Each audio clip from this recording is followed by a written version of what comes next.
جبکہ کوئی ثبوت نہیں. یہ ہماری غفلت کی وجہ ہے کہ ہم نے مسجدوں کو چھوڑ دیا آباد کرنا. قسم خدا کی جتنی بھیڑ جمعے میں ہوتی ہے، اگر اتنی بھیڑ پانچوں وقت کی نماز میں ہر مسجد میں ہونے لگے تو کوئی مائی کے لال ہماری مسجد کے طرف نگاہ اٹھا کے نہیں دیکھ سکتا.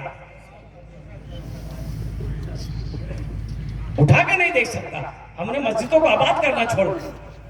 بھائی ہم کو بھوک لگتی ہے، ہم کھانا کھاتے ہیں، ہم روٹی کھاتے ہیں. بھوک لگتی ہے چاول کھاتے ہیں، بھوک لگتی ہے گوشت کھاتے ہیں، پیٹ بھر جاتا ہے. مسجد کی بھی تو پیٹ ہے، مسجد کی بھی پیٹ ہے.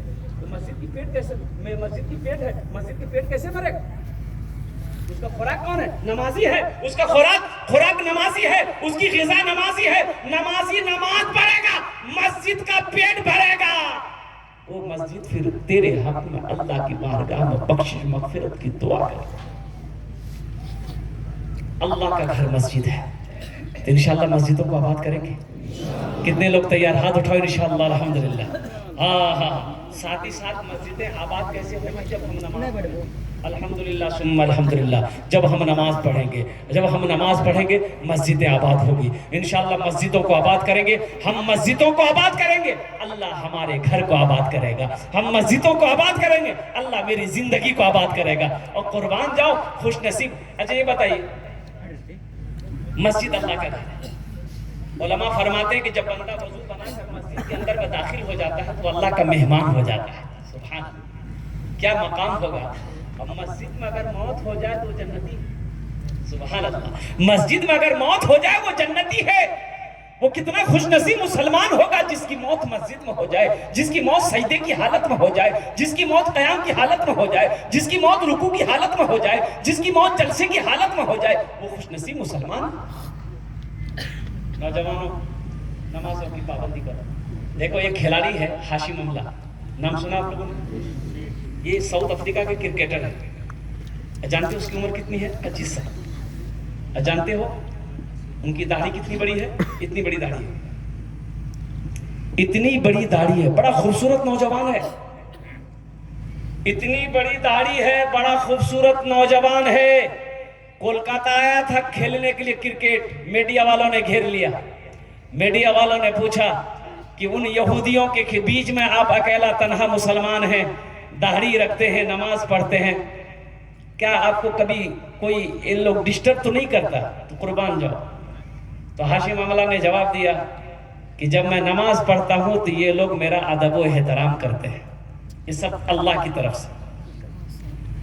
اور ہاشم املہ نے کہا کہ جب میں سفر میں ہوتا ہوں تو میرے ہاتھوں میں اللہ کا قرآن ہوتا ہے، میں قرآن کی تلاوت کرتا ہوں. اور سنو، ہاشم املہ نے آگے کہا کہ جب میرا کوئی بھی میچ ہوتا ہے تو میرے ساتھی ہم سے آ کر کہتے ہیں کہ تم دعا کرنا نماز میں ہم لوگ میچ جیت جائیں. نماز دینا چاہتی ہے، نماز دینا نہیں چاہتی ہے. نماز تو دینا چاہتی ہے، ہم لینا نہیں جانتے، ہم لینا ہی نہیں جانتے. نماز تو دینا چاہتی ہے. نوجوانوں کوئی کام نہیں ہو رہا، نماز پڑھ کر دعا کرو انشاءاللہ وہ کام ہو جائے. رکاوٹ ہے، نماز پڑھو دعا کرو اللہ ساری رکاوٹوں کو دور کر دے گا. بیمار ہو انشاءاللہ نماز پڑھو دعا کرو اللہ نماز کے صدقے میں مکمل صحت و تندرستی عطا فرمائے. نماز پڑھ کر دیکھو، پیشانی کو زمین پر لگا کر دیکھو. নামাজ কে বলো না কাজ আছে, কাজকে বলো আমার নামাজ আছে। নামাজকে বলো না কাজ আছে, কাজকে বলো আমার নামাজ আছে, কাজকে বলো আমার নামাজ আছে। طریقہ کیا ہے، غسل کا طریقہ کیا ہے، یہ سب سیکھنا بہت ضروری ہے. نمازوں کی پابندی کرو. اس لیے علماء فرماتے ہیں کہ نماز پڑھو اس سے قبل کہ تمہاری نماز پڑھی جائے. یعنی اس کا مطلب یہ ہے کہ نماز پڑھو کہیں ایسا نہ ہو کہ تمہارے جنازے کی نماز پڑھنے کا وقت آ جائے. اس لیے میرے نوجوانوں، میرے بچوں، نماز کچھ مانگتی نہیں ہے، نماز تو دینا چاہتی ہے. جمعے کی نماز صرف جمعے کی نماز پڑھنے سے نہیں ہوگا، صرف جمعے کی نماز پڑھنے سے نہیں ہوگا. صرف جمعے کی نماز فرض نہیں ہے، صرف جمعے کی نماز فرض نہیں ہے. 5 وقت کی نماز یہ بھی فرض ہے. حشر کے میدان میں سب سے پہلے پوچھ نماز کا. سب سے پہلا ایک لڑکا جمعے کے دن وضو بنا رہا تھا. اب جمعہ کا ٹائم ہو گیا, وضو بنا رہا تھا بیٹھا. اس کا ایک ساتھی آیا, بولا کیا کر رہا؟ بولا وضو بنا رہا. بولا وضو کے چکر میں رہے گا نماز چھوٹ جائے گی. چل لوٹا وہی چھوڑ دیا, چلا گیا.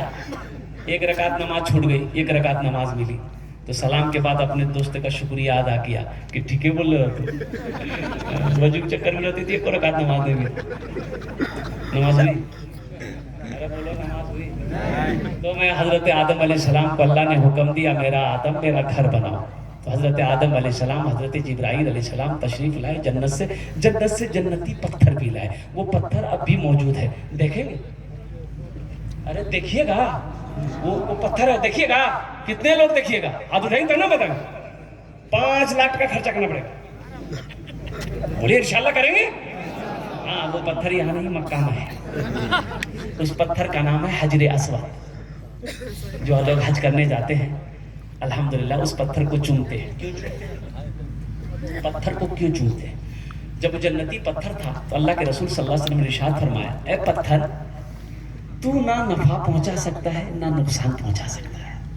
اللہ کے محبوب نے ارشاد فرمایا, اے پتھر نہ تو فائدہ پہنچا سکتا ہے نہ تو نقصان پہنچا سکتا ہے. میں تمہیں چوم اس لیے رہا ہوں کہ تو جنت سے آیا ہے, تو جنت سے آیا ہے, جنتی پتھر ہے, اس لیے میں تمہیں چوم رہا ہوں. اور حضرت عمر فاروق رضی اللہ تعالیٰ عنہ جب اس پتھر کو چومنے لگے تو آپ نے فرمایا, اے پتھر نہ تو نفع پہنچا سکتا ہے نہ فائدہ پہنچا سکتا ہے نہ نقصان پہنچا سکتا ہے. میں تمہیں اس لیے چوم رہا ہوں کہ میرے نبی نے تمہیں چوما ہے.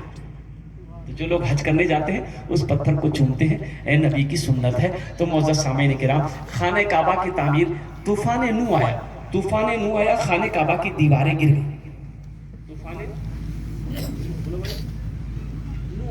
بڑا طوفان آیا تھا, ساری دنیا ختم ہو گئی طوفان نوح میں. قربان جائیے حضرت نوح علیہ السلام اس قوم کو, بڑی ظالم قوم تھی جس قوم کو وہ نبی بن کر آئے تھے. لوگوں کو سمجھاتے تو لوگ سمجھنے کو تیار نہیں. حضرت نوح علیہ السلام کے گلے میں لوگ گمچھا لگا کر, رومال لگا کر گھسیٹتے تھے. حضرت نوح علیہ السلام آگے چلتے تو لوگ پتھر مارتے تھے. نبی ماننے کو تیار نہیں, پیغمبر ماننے کو تیار نہیں, باتیں سننے کو تیار نہیں, اللہ کی وحدانیت سننے کو تیار نہیں. 950 سال قوم کو دعوت دیتے رہے. کتنے سال؟ 950 سال قوم کو دعوت دی نوح علیہ السلام نے. ان 950 سالوں میں جانتے کتنے لوگ مسلمان ہوئے؟ 82 لوگ مسلمان ہوئے. 82 لوگ, 82 میں 82 لوگ مسلمان ہوئے 950 سال کی عمر. تو نوح علیہ السلام نے کہا کہ مولا یہ قوم سمجھنے والی نہیں ہے, تو اپنا عذاب نازل کر دے. تو اللہ نے کہا کہ میرے نوح ایسا کرو, یہ کشتی بناؤ تم. اس کشتی میں اپنے ماننے والوں کو لے کر, جو 80-82 لوگ مسلمان ہوئے تھے, سب کو لے کے سوار ہو جانا. ہم پانی کا عذاب نازل کریں گے, سب کو ڈبا کے ختم کر دیں گے. تو نوح علیہ السلام کشتی بنانے میں لگے, کئی مہینے لگے, بڑی کشتی بنی. کشتی جانے نا, ارے لا بولو نا, اپنے بھاشا میں کیا بولتے ہیں؟ لا نا لا, کشتی. ہاں بہت بڑی کشتی. تو محلے والے, گاؤں والے کہنے لگے, نو کیا کر رہا ہے, کیا بنایا؟ بولے کشتی بنایا. بولے کاہے کو؟ پینے کو پانی نہیں, کشتی کہاں چلائے گا؟ تو نوح علیہ السلام نے کہا کہ اللہ کا عذاب آئے گا. تو لوگ مذاق اڑانے لگے, کیسا عذاب, کدھر کا عذاب, کیسا, کون سا, نعوذ باللہ, کون سا اللہ, کہاں سے عذاب آئے گا؟ لوگ مذاق اڑانے لگے. اب لوگوں نے حسد جلن کی وجہ سے وہ کشتی میں جا کر بیٹھ کر پخانا کرنے لگا. کتنی ظالم قوم تھی وہ, بدماش قوم. لوگوں کو پخانا لیتے تو لوٹا لے کے میدان نہیں جاتا, جا کر وہ کشتی میں جاتا. 1 ہفتہ میں پورے کشتی کو بھر دیا پخانا سے. تو نوح علیہ السلام کی آنکھوں میں آنسو آ گیا. کہا کہ مولا یہ تیری قوم ہے. تو اللہ نے جواب دیا, نوح اپنے آنسو کو پوچھو. ان لوگوں نے اس کشتی کو پخانے سے بھرا ہے نا, انہی کے ہاتھوں اگر میں ان کو صاف نہ کرا دوں تو خدا میرا نام نہیں. سبحان اللہ. رب میرا نام نہیں, اللہ میرا نام نہیں, میں انہی کے ہاتھوں ان کی گندگیوں کو میں صاف کراؤں. اللہ نے اس قوم کے اندر میں ایک بیماری پیدا کر دی, جس بیماری کا نام ہے کھجلی. قرآن کا قصہ سنا رہے ہیں، یہ کوئی بناوٹی قصہ نہیں، قرآن میں سورہ نوح پڑھیے، یہ قصہ ہے۔ اللہ نے اس قوم کے اندر میں ایک بیماری پیدا کر دی، کھجلی کی بیماری۔ اب دیکھیے گا، کھجلی کی بیماری جو ہوتی ہے، جس کو بھی کھجلی ہو جائے، کھجلانے بہت اچھا لگتا ہے، بعد میں پتہ چلتا ہے، جب لہرتا ہے تب بعد میں پتہ چلتا ہے۔ تو جس کو دیکھیے کھجلا رہا ہے، مرد عورت بچہ بوڑھا پریشان، سب کھجلی میں پریشان ہے، نہ کھانے چین، نہ سونے چین، نہ بیٹھنے چین، نہ اٹھنے چین، اتنی کھجلاہٹ کہ آدمی پاگل ہو جا رہا کھجلا کے۔ دوائی کوئی نہیں، دوائی ہے ہی نہیں، یہ اللہ کی طرف سے تھا۔ ایک بوڑھے میاں لوٹا لیے کھجلاتے میدان جا رہے تھے، بولا میدان کہا جائے، کشتی تو بھری گیا ہے پخانا سے، تو کشتی کے کنارہ میں بیٹھ کے نہ سوچا یہی کر لے ہم بھی پخانا۔ وہ پخانا کرنے لگا، کھجلاہٹ جو اٹھا نا، بیلنس سے گڑبڑایا، پخانے میں گر گیا۔ اب پخانے میں جو گرا ہو، تو جہاں پخانا لگا نا، کھجلی ختم۔ ایک نمبر دوائی، کھجلی ختم۔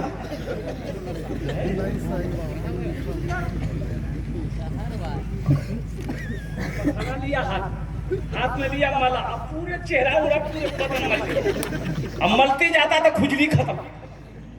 بولا باپ رے، ایک نمبر دوائی، فرسٹ کلاس دوائی ہے۔ محلے والے کو آواز دیا، دوڑو، کھجلی کی دوائی مل گئی۔